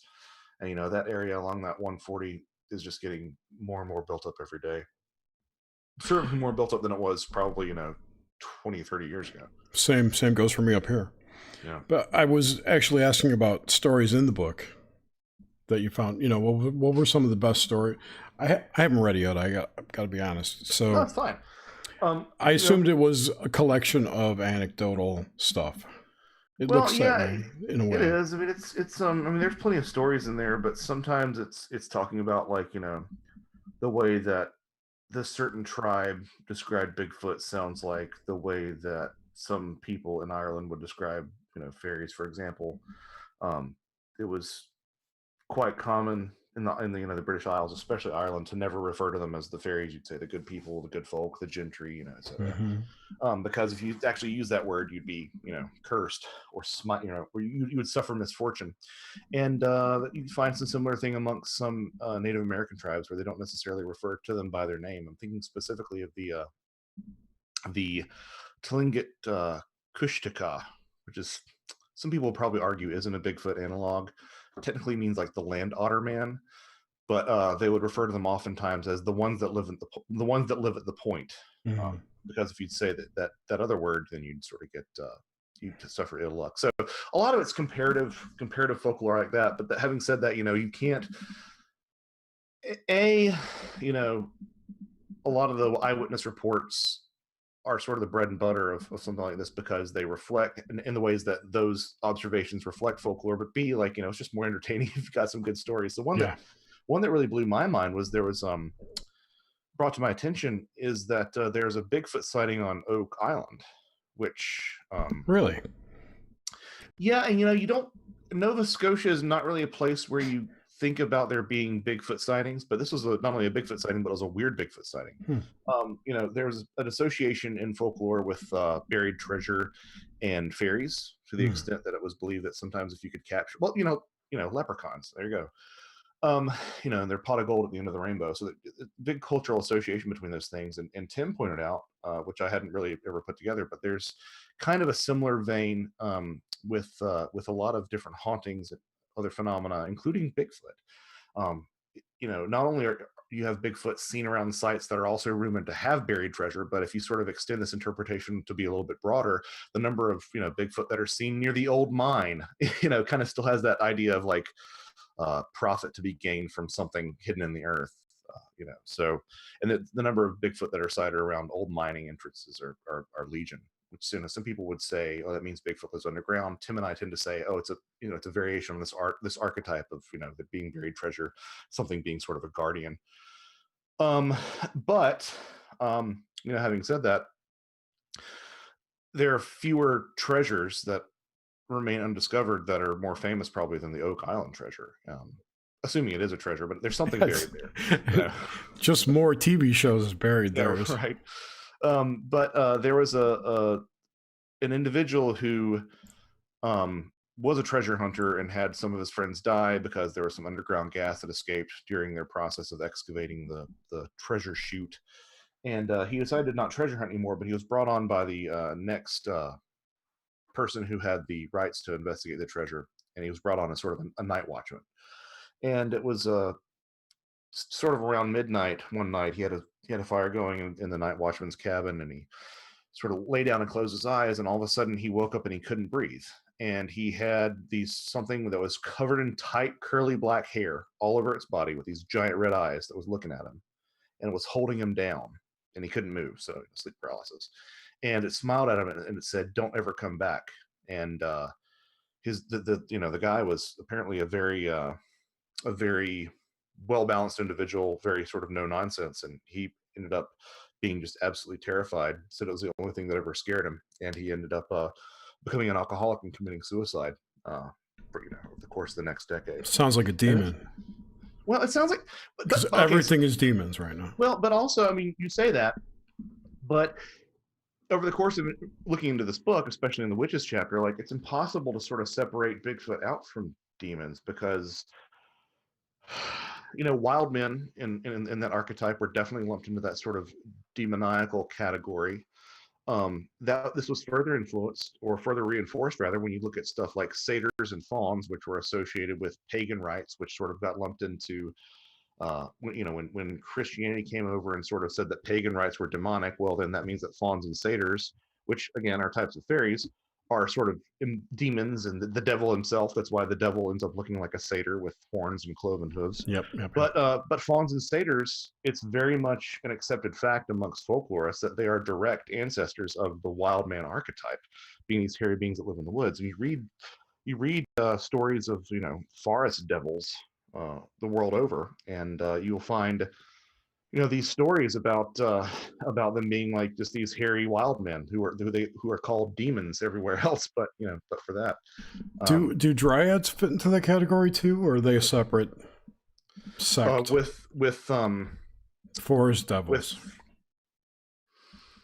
I think you would kind of classify a dryad as more of like an elemental because they're associated with trees, and I'm not even sure if the term dryad predates theosophy, really, because the theosophists sort of are the ones who really popularized the idea. Yes, fairies were genus loci, they were spirits of place, and they were associated with certain landmarks and certain features of the land. You can't deny that, but at the same time, this idea of a one-to-one elemental sort of fairy is more of a theosophist interpretation. So it may or may not precede that, but I wouldn't really say that that's falls in the forest demon category, forest devil category.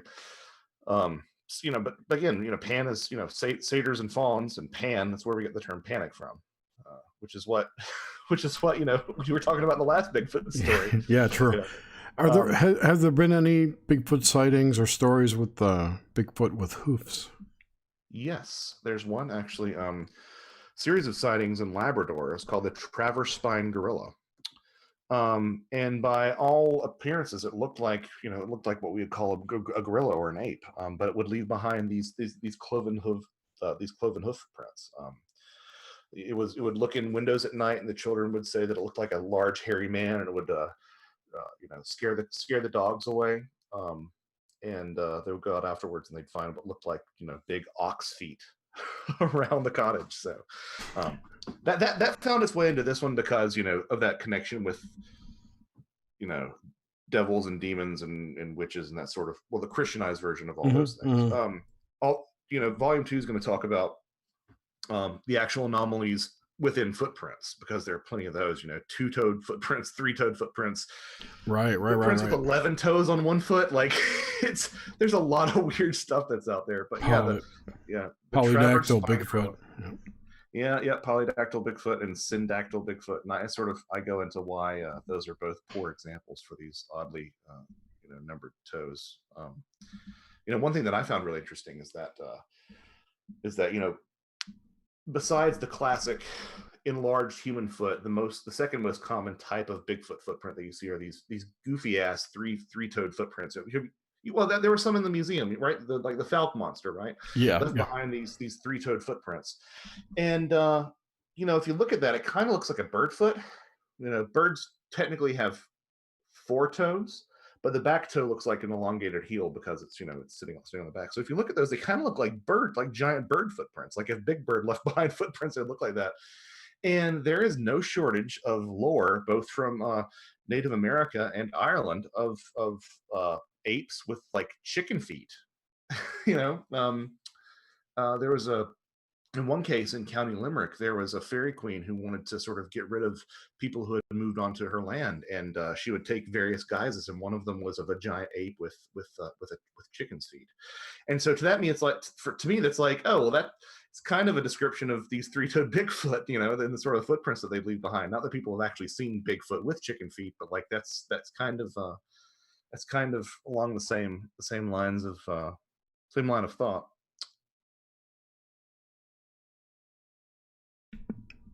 Go ahead, Nish. So where do you find yourself with? So you've made a definite mark in this research and on this path. What propels you forward with this kind of research, especially since your personal experience is very limited with encounters? Well, it's so, I play tuba for money, and I wouldn't have kept on playing tuba if I wasn't good at it. You know what I mean? So, like, I'm sure that if I had released, a Trojan Feast, and somebody had said that it was it had gone unnoticed and nobody said anything about it, I probably wouldn't have kept writing. But I had some people that I admire say some really kind things, and it again caught the attention of some people that I admire, and I'm like, oh, this feels really good. So, I've always had an interest in these sort of things. I think part of what sort of propels me forward is that, it really is that that interconnected, interdisciplinary thing that I find really fascinating. If you just asked me to write a book of, Bigfoot stories, I would just be absolutely, you know, bored out of my mind, because it's not about even the stories to me, as it is about about the analysis of the stories and trying to put them into a different sort of context. Um, and I think that really is what sort of pushes me forward, and also like the idea that like the idea of doing things that people haven't writing about things that people haven't pointed out before, um, really does I find really encouraging.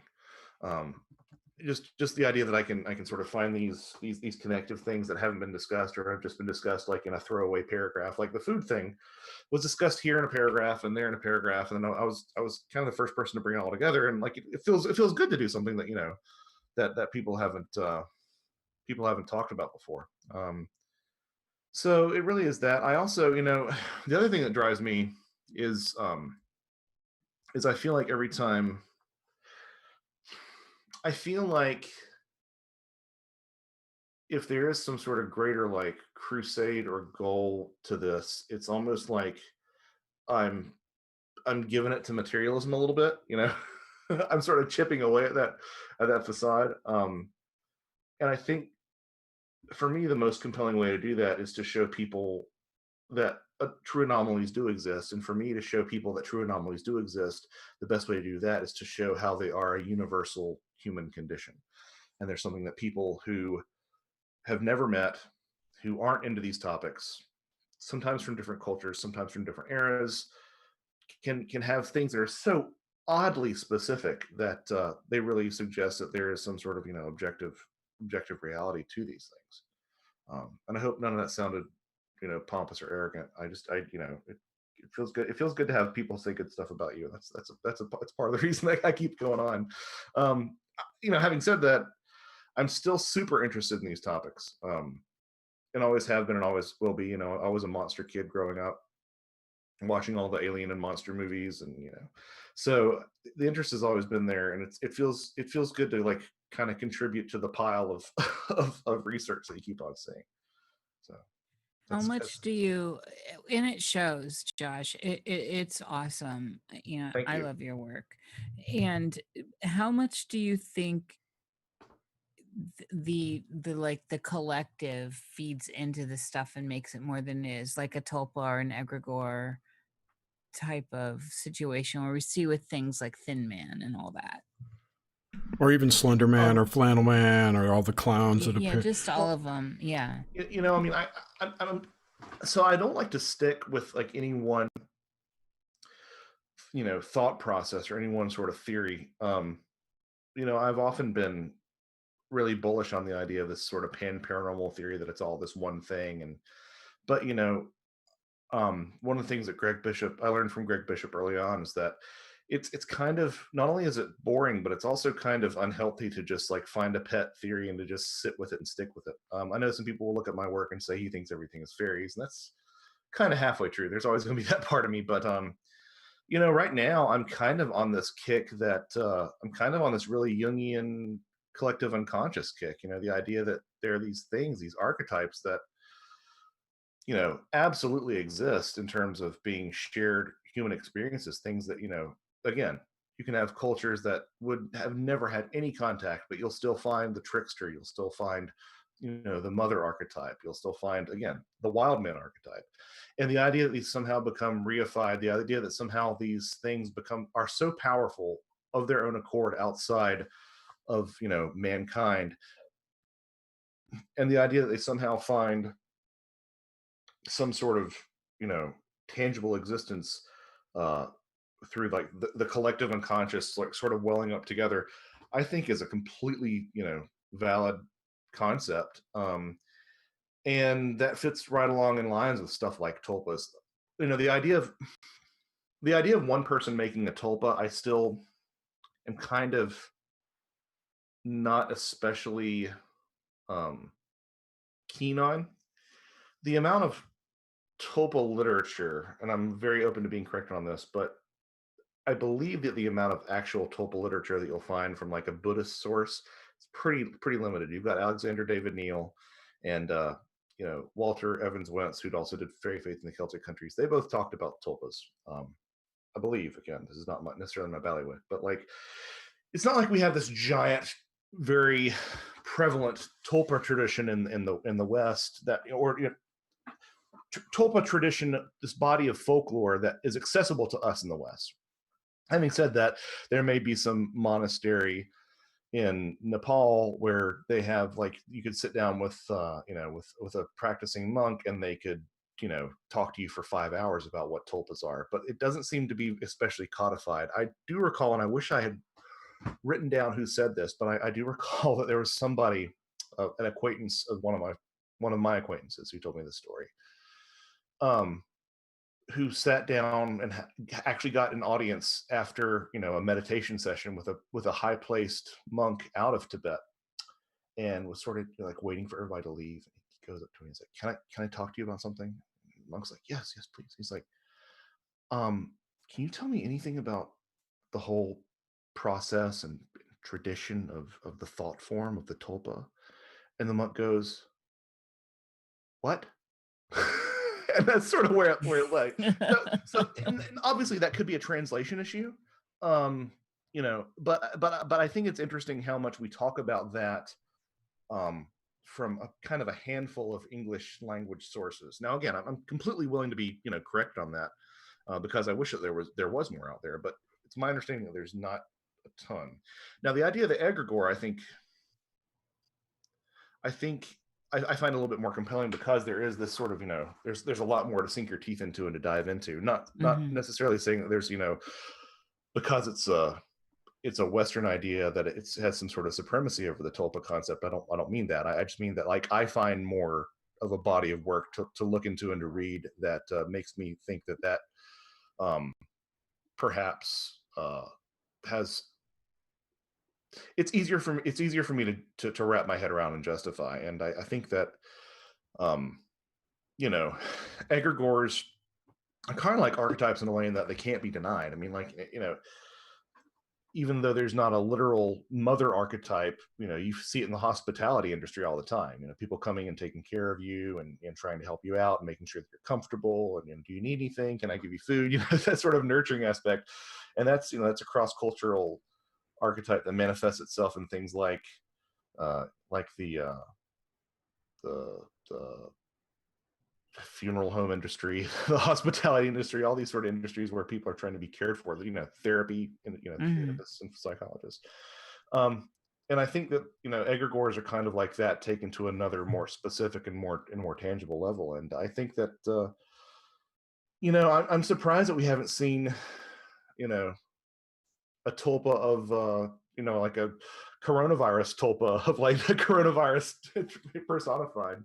There is a compelling argument to be made against thought forms and tulpas, and the fact that like you'd think with how much everybody obsesses over Star Wars that people would run into Darth Vader on the street, Right. But I think the easy riposte to that is that people are thinking about Darth Vader in the wrong way.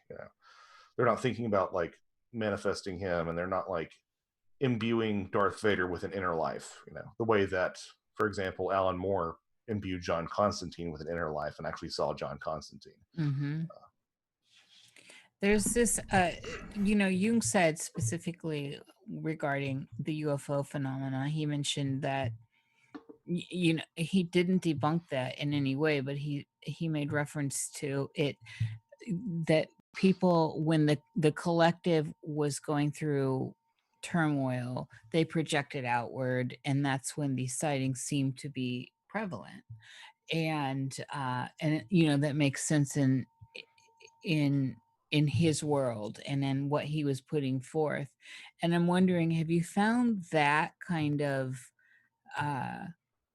have you found a connection yourself in your journey of studying all this, that there are more sightings when things are we've got tumultuous stuff going on? So like right now, I definitely would expect sightings of all kinds of things to be happening because the collective is in an uproar. There's a lot of uncertainty and scariness happening that projection into the outer screen of the world could create some very interesting phenomena. Projections on the dome.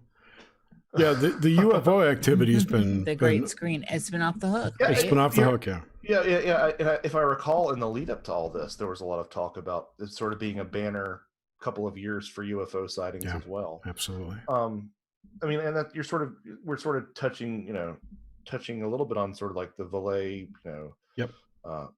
some of his ideas about the sort of interplay between culture and UFO sightings as well. I haven't, honestly, I haven't heard as much about sightings since the lockdown happened. And Well, it doesn't have to be specific to aliens. So what I'm saying is our other just all this stuff that is in the paranormal and the cryptid world, is it possible that when things are really strapped in our daily busy, the normalcy bias is really confronted, and so our unconscious pushes out these narratives? I mean, I think they sort of act as like a harbinger of liminality in a lot of ways. Sort of, I think more so than even happening during times of turmoil, they almost precede, or they're sort of like an aftershock. I mean, you look at, Kenneth Arnold's sighting was post World War II, right? Yeah. Yeah, and pre-Roswell. Right. Pre-Roswell. Yeah. Just double checking myself so I don't make an ass out of myself. It was 47. It was 47. Yeah. That's what I thought of. But anyway, but also, I mean, like, so yeah, we talked about sort of UFOs having sort of like, this having some momentum behind them, preceding all this bullshit that we've been going through. And there's nothing more popular in the paranormal right now than Bigfoot. And I think that it's interesting if you look at Bigfoot as possibly being, among other interpretations, like a guardian of the forest or like an avatar for the forest. And you couple that with the concept of, Gaia clearing her throat, like I mentioned at the beginning of our conversation. I think that kind of feels, that feels a little bit parsimonious to me. That, of course, where the Bigfoot sightings are on the rise, because we're ramping up for this giant, eco focus, which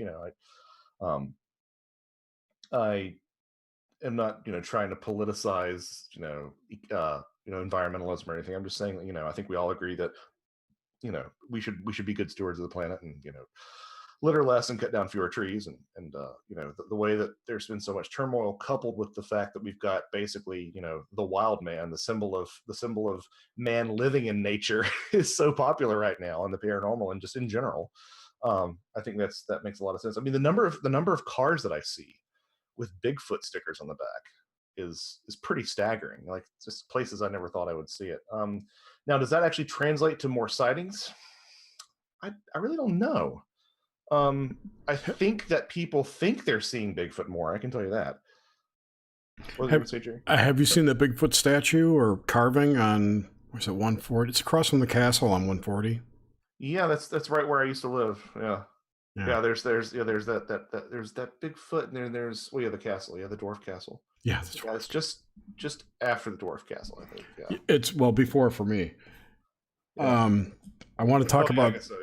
I want to talk about John Constantine in a second, but someone asked a question that I thought was interesting. Can you chase away a Bigfoot with iron? I have not. So I have not heard of anybody doing that. Okay. Having said that, a lot of people talk about, like, if you carry firearms into the woods, that Bigfoot won't show up. And the assumption is that, Bigfoot somehow sees your gun, or Bigfoot, can sense your intent or something. But I think that's interesting, looking at it through that sort of iron lens of folklore, fairy folklore. Which is the opposite of, like, excuse me, Skinwalker Ranch. If you come in with a weapon, you're more likely to get attacked. See, I hadn't heard that. Yeah. But no, I haven't. I could ask these questions, and I'm trying to rack my brain and think if I've ever. I mean, again, the number of people who would actually even think to do that on an experimental level is pretty much nil. I mean, because people have this idea of what fairies are, and they don't see that Right. there's fairies are a spectrum. And I've heard a lot of stories about jinn being whatever, not chased away, but just they won't come near iron. Oh yeah. It's to the point where it becomes a bit reductive, and I sort of place things into this Western European lens by saying that the jinn are fairies. But what I'm just trying to say is I'm trying to make a comparison. Sure. There are some of these jinn stories that you read that just could have just you substitute the proper nouns and it sounds like it came from County Tipperary. Right. It's you've got changelings, you've got the fact that they live in old human ruins. They eat detritus as opposed to actual food. They substitute babies for their changelings in jinn stories as well. And then all those other things like iron, the same things that seem to ward off fairies seem to ward off jinn. There's a connection between jinn and in Islamic tradition, the jinn were made of smokeless fire, so they sort of are alongside humans in the same way that the Christianized version of fairies being alongside humans as fallen angels is. There's a lot of similarities to be drawn to the point that I'm not, again, like I say with aliens and fairies, I'm not saying that fairies are jinn or jinns are fairies. I'm saying that they're both sort of describing the same suite of phenomena, which at this point I think that it probably is pretty close to describing a lot of Bigfoot phenomena too. I mean, you've got Bigfoot braiding horses' manes and Bigfoot, living underground, and Bigfoot responding to knocks. I mean, these are all fairy things as well. Yeah, that's real interesting. So you brought up John Constantine, Alan Moore. Have you seen the new Justice League Dark Apocalypse horror movie yet? Is it the animated one? Yeah. See, my knowledge of the animated superhero films is real low, so I have not. I'm sorry. Check it out; it's really good. Nice. I will. Yeah. I will. Constantine really hasn't gotten a fair shake. The Keanu Reeves version is actually not as bad as people remember. It's not necessarily the same Constantine that was in the comic. But, no. And if anybody doesn't know what we're talking about, I'm not completely a great reteller of the story, but Alan Moore was, I believe, in like a bar or something, and this guy walked in that was like the spitting image of Constantine, and a guy lit up a cigarette and just stared at Alan Moore and nodded or something. And went back out. That's great. It's like a Grant Morrison type of situation. Yeah, and the guy who did the Shadow radio series also would see the Shadow. In his home apparently as well. I can't remember the guy's name, but there was also. Oh yeah, and he was great.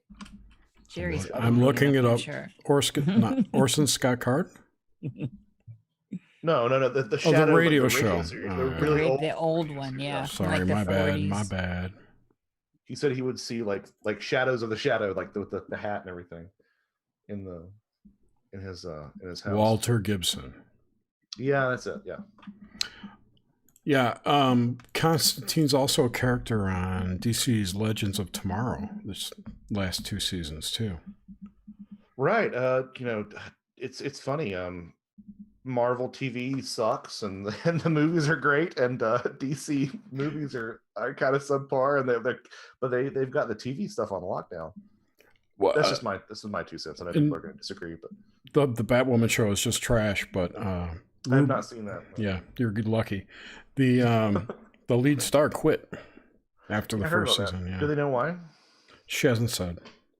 Probably something about bullying or something. It's probably too woke for her. Pretty woke. Yeah, she's pretty woke. Cool. Well, I got nothing.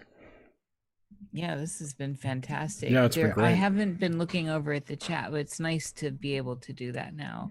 So, and I know that the couple questions I saw you already asked Jerry. I did. You get anything else? Nope. So we're all squared. We're all square. I'm glad that we've reached the end of the line with what we can talk about. No, we haven't. I will never speak to you again. Goodbye. This is it. You and I could talk. We could talk all night long. You know that. Oh, I know we could. But it's been 2 hours, and we keep it 2 hours. So people, Josh, that the time people's attention spans these days are limited. Do you want to plug anything other than your book? which I've got links to in the description. JoshuaCutchin.com is where you can find links to all my interviews. Hopefully I'm going to start blogging again soon. Just a lot of my energy's been taken up with babies and Bigfoot, and but you can find links to all my books there: A Trojan Feast, The Brimstone Deceit, Thieves of the Night, and now Where the Footprints End, Volume 1. And you can find links there. If you want to buy through Amazon, since they're taking over the world anyway, more power to you. If you want to go to a brick and mortar store and request them to order it, that's even better. And then I guess I can go ahead and I think this is going to be sort of an exclusive. Ooh. I haven't really announced this anywhere. I think I might have alluded to it on 1 or 2 podcasts, but the contract is signed, and I've gotten my first round of essays in. I am curating a book of essays about representations of fairies in cinema. And having said that, some of the films that we talk about are not exactly what there's some people are talking about, like fairies that are presented as fairies and like the implications and how well they're presented, but there's some people who are looking at different films through the fairy lens and finding some really interesting parallels. For example, one of the essays is on Dune, of all things. Which really? Would have thought of that, but I'm about halfway reviewing that. There's some really compelling comparisons. I'm really proud of the roster that's been put together. Myself, I'm contributing, and I'm also the editor. This is going to be published through Robbie Graham's company. Cool. So it's sort of like reframing the fairy film debate. So it's myself, Tobias Wayland, Simon of the Singular 14, Simon Young of Dr. Beachcombing's Bizarre History blog, who is, I would argue, one of I'll put him in the top 10 fairy scholars that are alive right now. Neil Rushton, who owns the Dead But Dreaming blog, is another great writer on fairies. Ren Collier, friend of ours. Yep. Allison Jornlin, Mark Anthony Wyatt. You met Mark. Yep. I'm in conversations with somebody who I would love to have write the introduction, but I can't say that person's name yet. It's all good. James P. Nettles, Susan Demeter St. Clair, and Jack Hunter. Cool. And I believe Jack is going to be writing about a previously unpublished Brian Froud interview. Oh, that's exciting. Is this is very exciting. Is anyone going to write about Jonathan Strange and Mr. Norrell? So the original intent of I haven't seen that yet. If someone's going to, the original intent was to write about movies that have nothing to do with fairies. Okay. So, having said that, no one is. We're kind of trying to focus a little bit more on that's esoteric side on films and stuff. Yeah, my essay is on if anyone hasn't seen it, the Danish film Borgman. It's, after looking at it, I'm kind of gonna say it's the most it's the film with the most fairy tropes per minute that I've ever seen. It just beats you over the head without being about fairies. So it's, What about Dark City? I mean, that would be a good one. That is a good one. I haven't seen that in forever, and does it still hold up? Oh yeah. I remember it being just really great and underappreciated, and it still is. No, don't hang up after we say goodbye, because I'll tell you something about it. Go ahead. Does the Bene Gesserit make it into the Dune one?